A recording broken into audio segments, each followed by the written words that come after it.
Cordiais saudações a todos.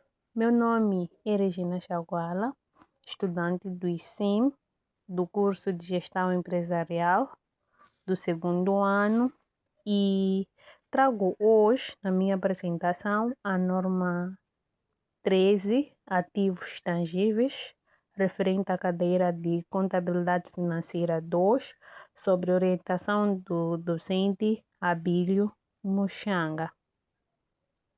E o meu trabalho ele está estruturado da seguinte forma. Temos como primeiro tópico a definição, o objetivo, o âmbito, o reconhecimento, a mensuração no momento do reconhecimento, a mensuração após o reconhecimento, os métodos de amortização, a reavaliação, casos práticos, por fim, a conclusão. Bom, antes de falarmos da norma, é importante nós percebermos o que são ativos tangíveis. E os ativos tangíveis são bens que possuem existência física, ou seja, podem ser vistos e tocados. E estes bens são adquiridos pela empresa para serem utilizados nas suas atividades e não para serem vendidos no curso normal dos negócios. Por exemplo, quando uma empresa compra uma viatura para a distribuição dos seus produtos, essa viatura é considerada um ativo tangível. Da mesma forma, os edifícios, as máquinas industriais, os computadores, os imobiliários de escritório e terrenos também são ativos tangíveis. E uma característica importante desses ativos é que proporcionam benefícios econômicos futuros. Isso significa que ajudam a empresa a gerar receitas ou a desenvolver suas operações durante vários anos. E, portanto, os ativos tangíveis eles representam recursos importantes para qualquer organização, porque constituem a base física necessária para a realização das suas atividades. E outra característica fundamental é a sua permanência. Normalmente, os ativos tangíveis permanecem na empresa durante vários períodos contabilísticos e não apenas durante um exercício econômico. Por isso, representam uma parte importante do patrimônio da organização e muitas vezes constituem os investimentos mais elevados realizados por uma empresa. Quanto ao objetivo, a norma 13, ele apresenta como o principal objetivo estabelecer o tratamento contabilístico adequado dos ativos tangíveis, garantindo que estes sejam reconhecidos, mensurados, depreciados, divulgados de forma consistente e fiável nas demonstrações financeiras da entidade. E esta norma também procura assegurar que os utilizadores das demonstrações financeiras tenham acesso à informação clara e relevante sobre os investimentos realizados pela empresa em bens físicos utilizados nas suas atividades operacionais. E desta forma, eles tornam-se possível avaliar a capacidade da entidade de gerar benefícios econômicos futuros através dos seus ativos. E a norma 13, ele estabelece critérios para determinar quando um ativo tangível deve ser reconhecido como parte do patrimônio da empresa. Nem todos os gastos efetuados pela entidade podem ser considerados ativos. Por isso, a norma define condições específicas para que um bem seja registrado contabilisticamente como um ativo. E o outro objetivo importante da norma é definir a forma de mensuração desses ativos. A norma ela orienta sobre como determinar o custo inicial da aquisição ou construção de um ativo e como esse valor deve ser tratado ao longo da sua vida útil. Isto permite que os ativos sejam registrados por valores que representem adequadamente os recursos investidos pela empresa. E a norma também tem como objetivo regular o processo de depreciação dos ativos tangíveis. Como a maioria destes bens sofrem resgate físico, obsolescência tecnológica ou perda gradual da sua capacidade de gerar benefícios econômicos, torna-se necessário distribuir o seu custo ao longo da sua vida útil. E a norma 13 fornece orientações para que esse processo seja efetuado de forma sistemática e racional. E, além disso, a norma visa garantir que os ativos tangíveis sejam representados nas demonstrações financeiras por valores que reflitam tanto quanto possível a sua realidade econômica. Por isso, estabelece procedimentos relacionados com a reavaliação e com o reconhecimento de perdas de valor quando aplicável. E a norma 13 também procura promover a uniformidade e comparabilidade das informações financeiras entre diferentes entidades. Ou seja, quando as empresas seguem o mesmo critério contabilístico, os utilizadores das demonstrações financeiras conseguem comparar com maior facilidade a situação patrimonial e o desempenho das organizações. E, por fim, a norma tem como objetivo aumentar a transparência e a qualidade da informação contabilística, fornecendo aos gestores, investidores, credores e instituições financeiras, autoridades fiscais e outros interessados informações fiáveis para apoiar a tomada de decisões econômicas. E o âmbito da norma 13 define os tipos de ativos aos quais a norma se aplica e as situações em que os princípios devem ser utilizados.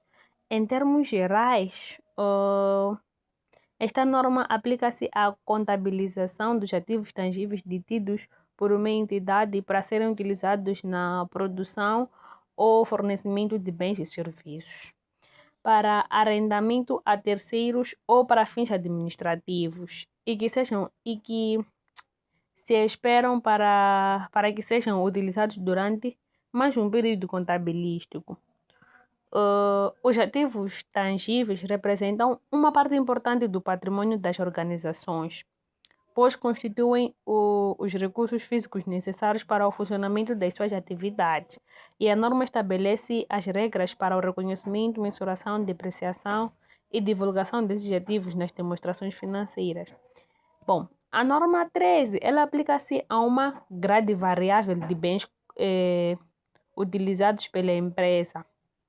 E dentre eles, os mais comuns tratam-se de terrenos, edifícios, instalações industriais, máquinas de produção, equipamento de escritório, computadores, mobiliários, veículos, equipamento de transporte, como eu já vinha dito, e os equipamentos utilizados na prestação de serviços. Por exemplo, uma empresa de construção civil que possui escavadoras e caminhões e máquinas pesadas. Bom, todos estes bens enquadram-se no âmbito da norma 13, porque são utilizados nas atividades da empresa e geram benefícios econômicos futuros. E desta forma, uma instituição do ensino possui edifícios, computadores, carteiras e equipamentos de administração que também são abrangidos pela norma.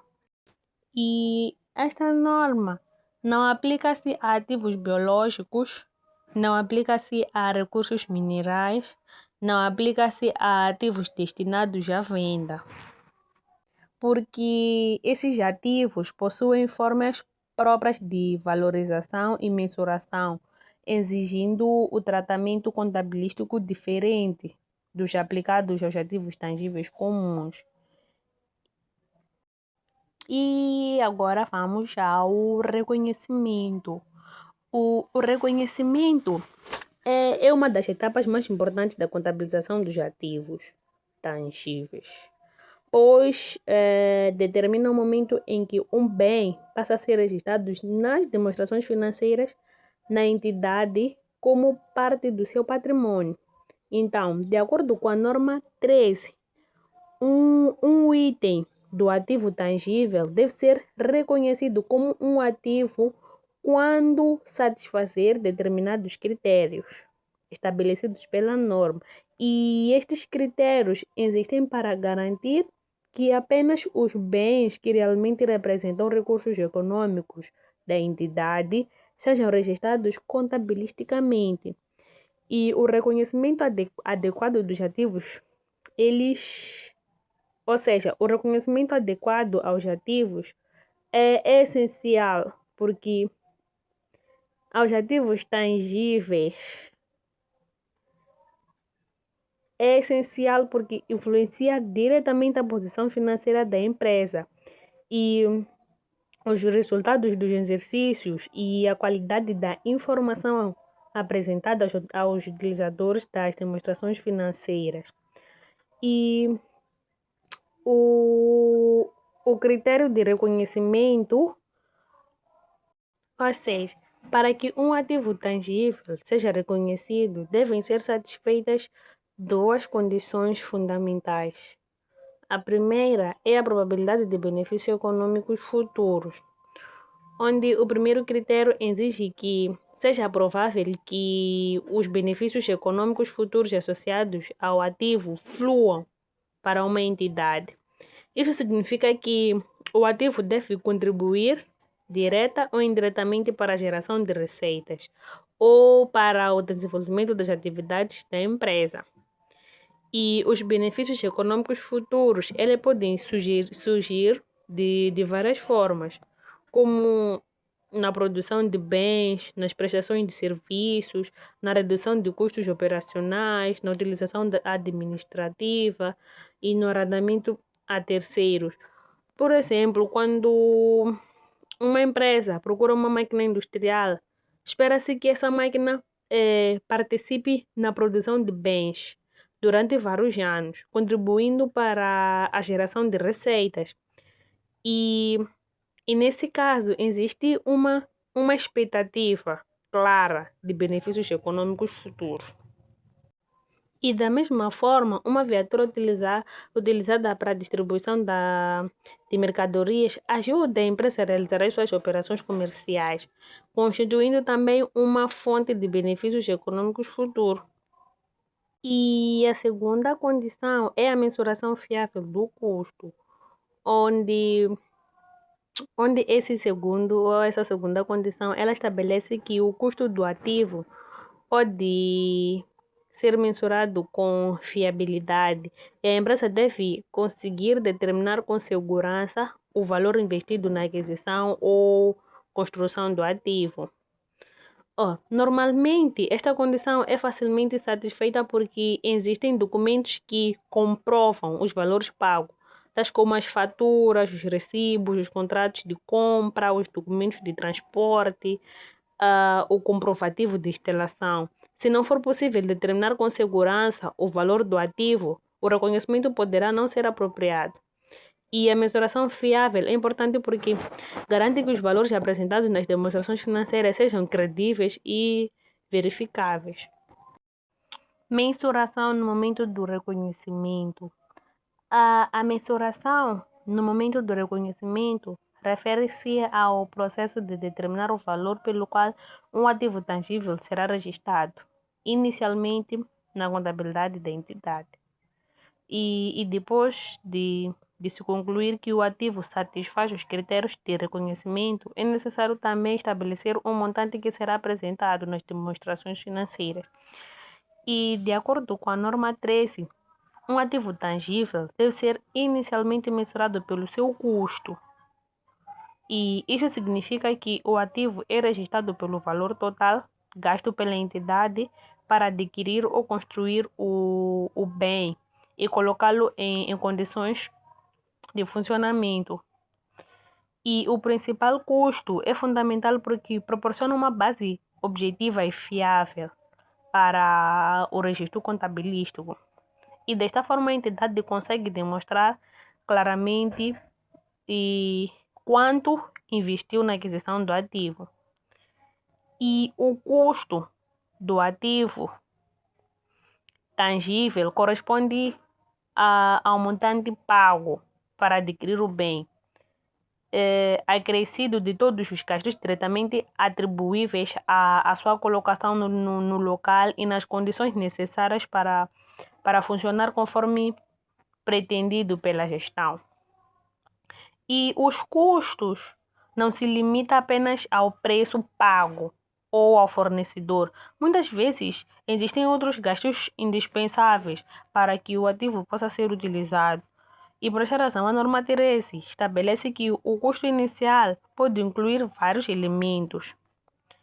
E dentre esses elementos são o preço da compra, que é o preço que constitui normalmente a principal componente do custo do ativo. O preço da compra constitui o principal elemento do custo do ativo. E também, nesse elemento, inclui o valor pago ao fornecedor, deduzido de descontos comerciais ou abatimentos excluídos, obtidos. Por exemplo, se uma empresa adquire uma máquina por 1 milhão de meticais e receber um desconto de 50 mil, o valor considerado será de 950 mil. E por esta razão, a norma 3 ela estabelece que o custo inicial pode incluir esses elementos. Os outros elementos que pode incluir são o transporte, a instalação, os testes. E a fórmula diz que o custo é igual ao preço mais os custos diretos. Se a mensuração inicial for efetuada incorretamente, todos os cálculos posteriores relacionados com o ativo poderão apresentar erros. Então, para dizer que a mensuração inicial ela deve ser efetuada corretamente para que todos os cálculos que se seguem sejam representados de uma forma correta. E após o reconhecimento inicial de um ativo tangível pelo seu custo, a entidade deve decidir como esse ativo será mensurado nos períodos seguintes. E este processo é denominado mensuração após o reconhecimento ou mensuração subsequente. E a mensuração após o reconhecimento é importante porque os ativos tangíveis permanecem na empresa durante vários anos. E ao longo do tempo podem sofrer desgastes, perda de valor ou até valorização. Por isso, a norma 13 assim que estabelece regras para garantir que os ativos continuem a ser representados nas demonstrações financeiras por valores apropriados. E, de acordo com a norma, após o reconhecimento inicial, a entidade pode adotar um dos modelos, que é o modelo do custo ou o modelo de reavaliação. E a política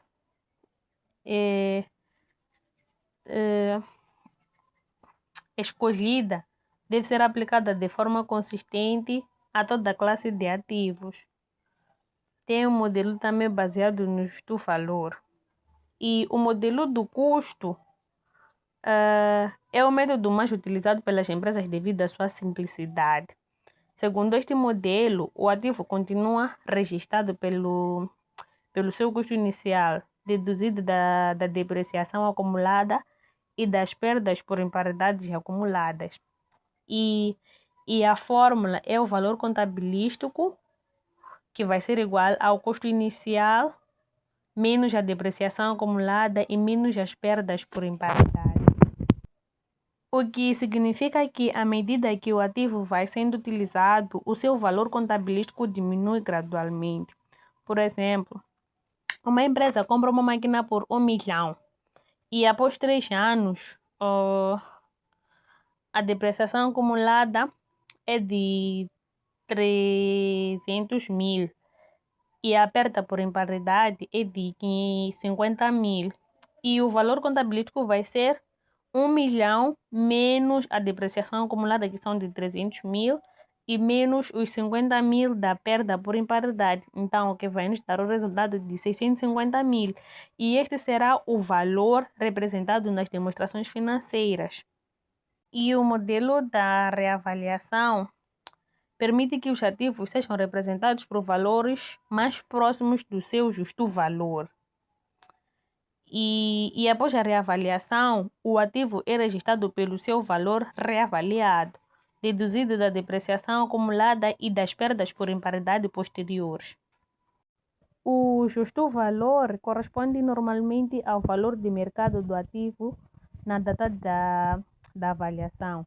E este modelo é frequentemente utilizado para terrenos, edifícios, imóveis com mercado ativo. Bom, quando o valor de mercado, a reavaliação, ela funciona da seguinte forma. Quando o valor do mercado de um ativo difere significativamente do seu valor contabilístico, a entidade pode proceder à reavaliação. Por exemplo, se uma empresa possui um terreno registrado por 2 milhões, após alguns anos, uma avaliação independente inclui que o terreno vale 3 milhões e 500 mil e a empresa poderá atualizar o valor do terreno por 3 milhões e 500.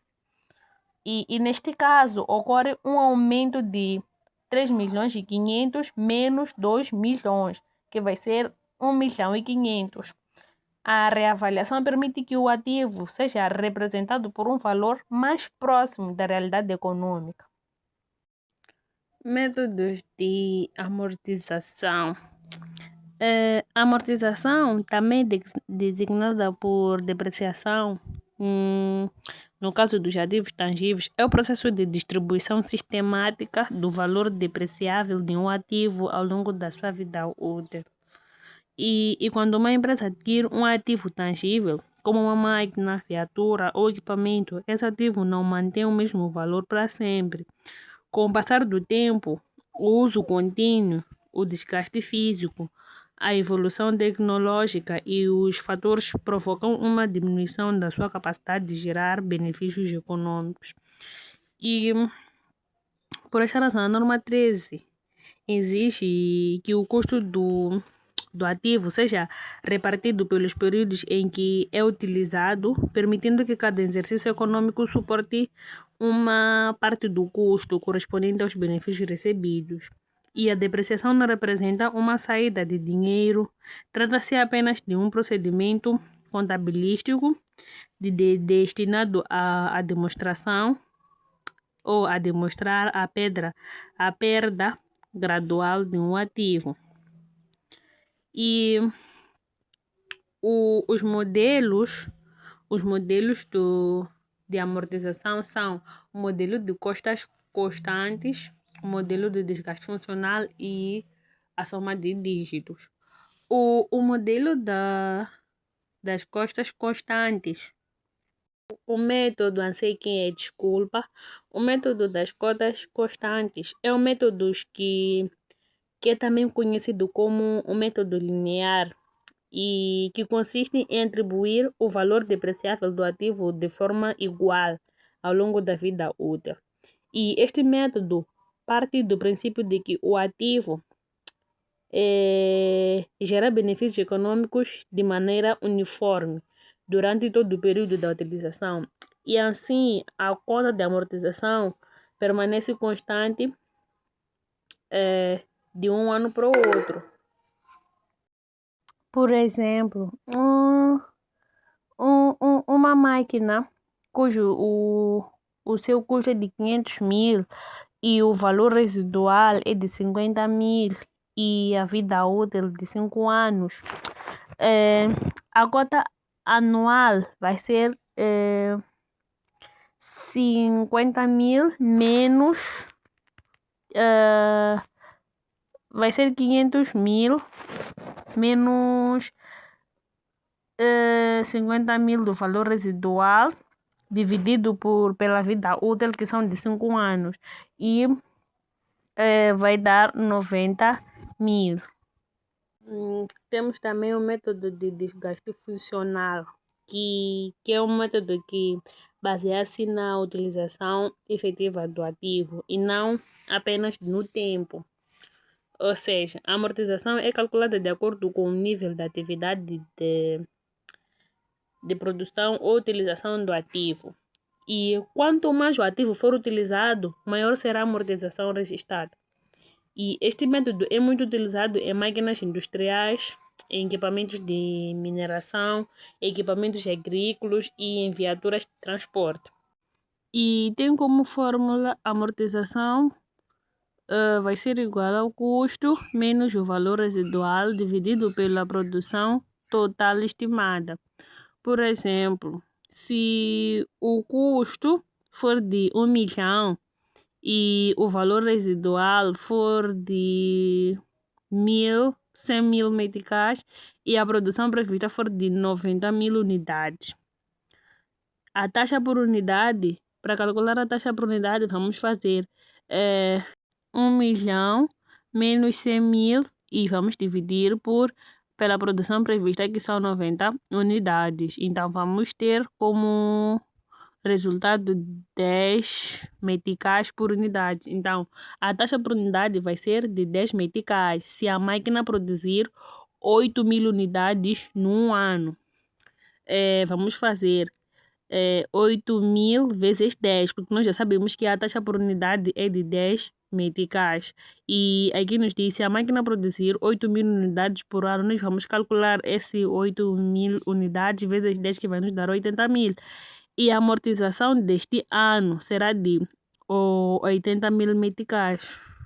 Temos também o método de soma de dígitos, onde este método permanece, ou seja, este método ele pertence ao grupo dos ativos de cotas decrescentes, onde a amortização é maior nos primeiros anos e vai diminuindo gradualmente ao longo da vida útil do ativo. E basear-se no pressuposto de que muitos ativos geram mais benefícios econômicos nos primeiros anos de utilização. Reavaliação dos ativos tangíveis. A reavaliação é o processo através do qual uma entidade atualiza o valor contabilístico de um ativo tangível para que este reflita o seu justo valor na data da reavaliação. E, ao longo do tempo, o valor do mercado de determinados ativos pode aumentar ou diminuir devido a diversos fatores econômicos, sociais ou tecnológicos. E, por esta razão, o valor pelo qual o ativo foi inicialmente registrado pode deixar de representar a sua realidade econômica. E a norma 13, ela permite que, após o reconhecimento inicial, a entidade adopte o modelo da reavaliação, apresentando os ativos por valores máximos dos seus valores de mercado. E também a reavaliação tem vários objetivos importantes, que são atualizar o valor dos ativos, refletir a realidade econômica da entidade, melhorar a qualidade da informação financeira, apresentar um patrimônio mais próximo do valor real e fornecer informações mais úteis aos utilizadores das demonstrações financeiras. E através da reavaliação, os investidores, bancos, gestores e outros utilizadores conseguem ter uma visão mais correta da situação patrimonial da entidade. Quando é que deve ser feita a reavaliação? A reavaliação ela deve ser efetuada quando existe uma diferença significativa entre o valor contabilístico do ativo e o seu justo valor. E se os valores de mercado sofrerem alterações, é importante tornar-se necessário atualizar os registros contabilísticos, por exemplo, a valoração de terrenos, a valorização dos edifícios, a alteração significativa no mercado imobiliário, as mudanças econômicas que efetuam o valor dos ativos. Tenho aqui um exercício que diz que em janeiro de 2019, a empresa Kayapanga Limitada, especializada em fogos de artifício, comprou uma viatura por 900 mil, cuja vida útil foi estimada em 3 anos, e não se fixou qualquer valor residual. O fabricante estimou que, durante a vida útil, a viatura irá percorrer 100 mil quilômetros. E no primeiro ano, percorreu 50 mil quilômetros. No segundo ano, percorreu 30 mil quilômetros. E no terceiro ano, percorreu 20 mil quilômetros. e pede-nos para fazer o cálculo das amortizações pelo método de custas constantes, método de desgaste funcional e pelo método de soma de dígitos. E também para preencher as 3 tabelas de cada método.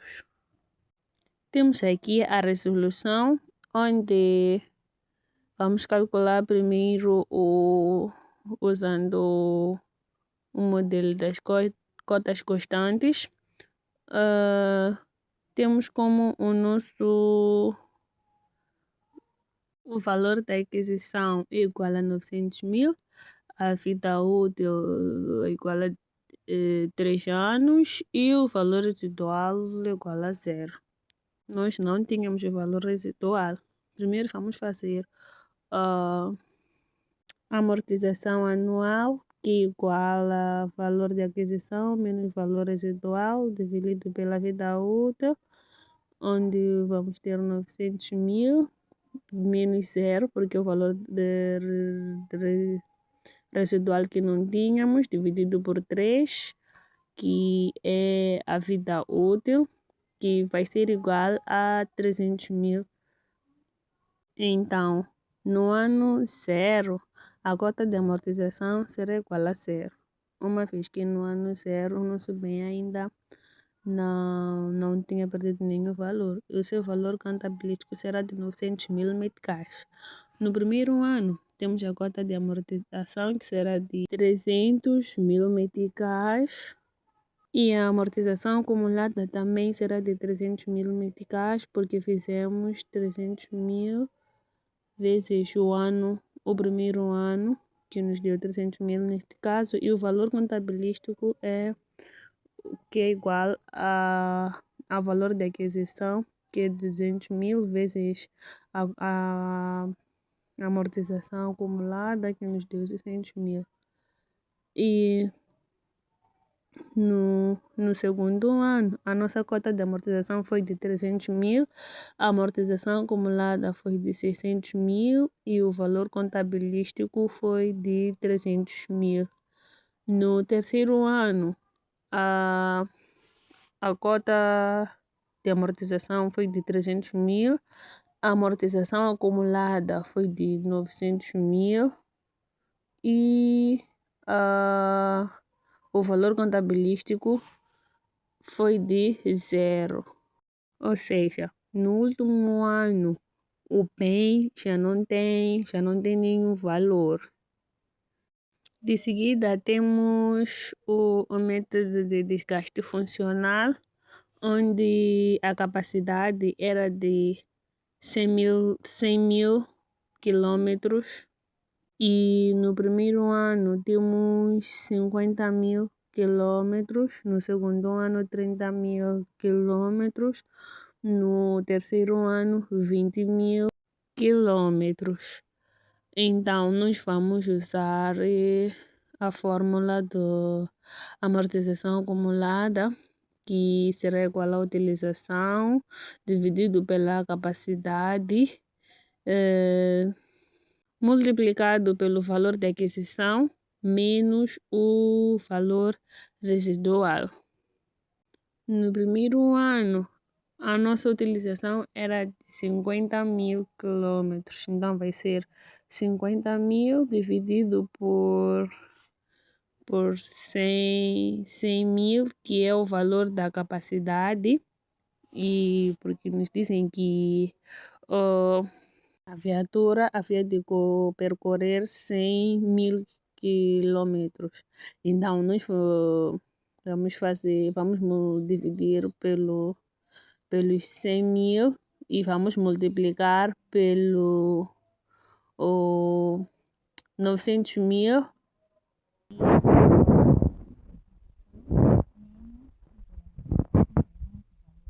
Uau! Então, vai nos dar 270 mil. E para o segundo ano, nós fazemos o mesmo procedimento, porque no segundo ano a viatura percorreu 30 mil quilômetros. Então, no segundo ano, a utilização vai ser de 30 mil, dividido pela capacidade, que são 100 mil, multiplicado pelo valor,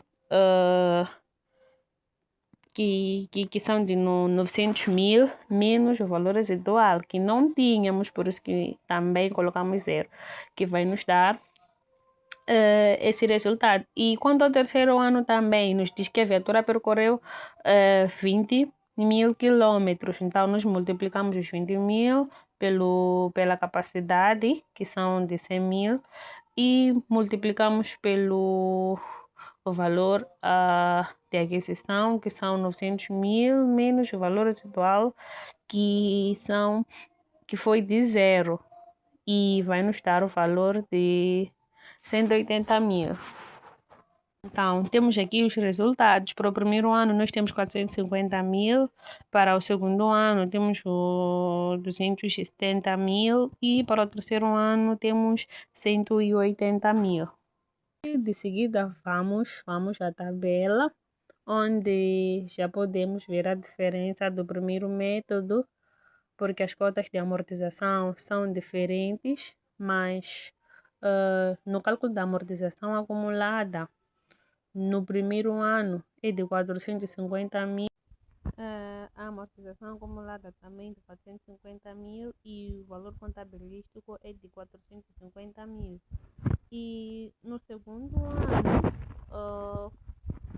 o valor das cotas de amortização é de 270 mil, e a amortização acumulada é de 720 mil, que são 450 mil mais 270 mil, que vai nos dar 720 mil, e o valor contabilístico é de 180 mil. E no terceiro ano temos 180 mil das cotas de amortização, e de amortização acumulada vai ser de 900 mil, que vão ser de 180 mil mais 720, vai nos dar 900 mil, e o valor contabilístico vai ser de zero. E por fim, temos cá o último método, onde fazemos a soma de dígitos. Uma vez que a vida útil era de 3 anos, fizemos 1 mais 2 mais 3, que vai nos dar 6. E quanto à resolução, o cálculo da amortização anual vai ser igual à vida útil restante, multiplicado pelo valor de aquisição, menos o valor residual, que vamos dividir pela soma de dígitos. Nós já sabemos que a soma de dígitos vai ser igual a 6, porque somamos ali 1 mais 2 mais 3, porque no exercício nós temos ali o primeiro, o segundo e o terceiro ano. Então, nós somamos o primeiro, o segundo e o terceiro ano, e a nossa soma de dígito vai ser igual a 6. Então, nós substituímos na forma. Como o primeiro ano nós vamos fazer vida útil, nós sabemos que no primeiro ano a vida útil restante é de 3, então vamos multiplicar pelo valor da aquisição, que são 900 mil, menos o valor residual, zero, porque nós não tínhamos, e vamos dividir pela soma de dígitos, cujo nosso valor é de 6, o resultado da soma de dígitos é 6, e vai nos dar o valor de 450 mil.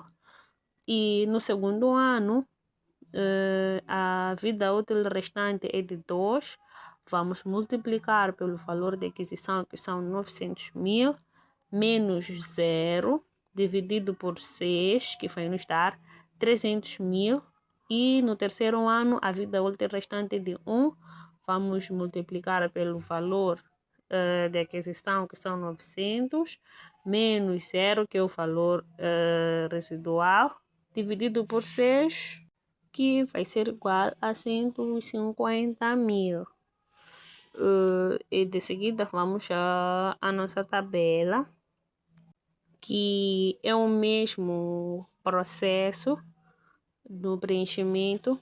Temos aqui as cotas de amortização, a amortização acumulada e o valor contabilístico. Então, no primeiro ano, nós temos como as cotas de amortização 450, a amortização acumulada também vai ser de 450 e o valor contabilístico vai ser de 450 porque vamos fazer 900 mil menos 450 que vai nos dar 450 mil. Para o segundo ano, nós temos 300 mil, que é o resultado que nós tínhamos das cotas de amortização, e a amortização acumulada vai ser de 750 mil, onde nós somamos os 300 mil das cotas de amortização do segundo ano, mais os 450 mil do primeiro ano, que vai nos dar 750 mil. E para o terceiro, para o valor contabilístico, nós vamos ter 150 mil, que vai ser a subtração dos 750 mil pelos 150 mil, pelos 450 mil, assim que vai nos dar 150 mil. E para o terceiro ano, temos 150 mil para cotas de amortização. Para amortização acumulada, nós vamos ter 900 mil e o valor contabilístico vai ser de zero. E é desse jeito como eu termino a minha apresentação. Muito obrigada pela atenção dispensada.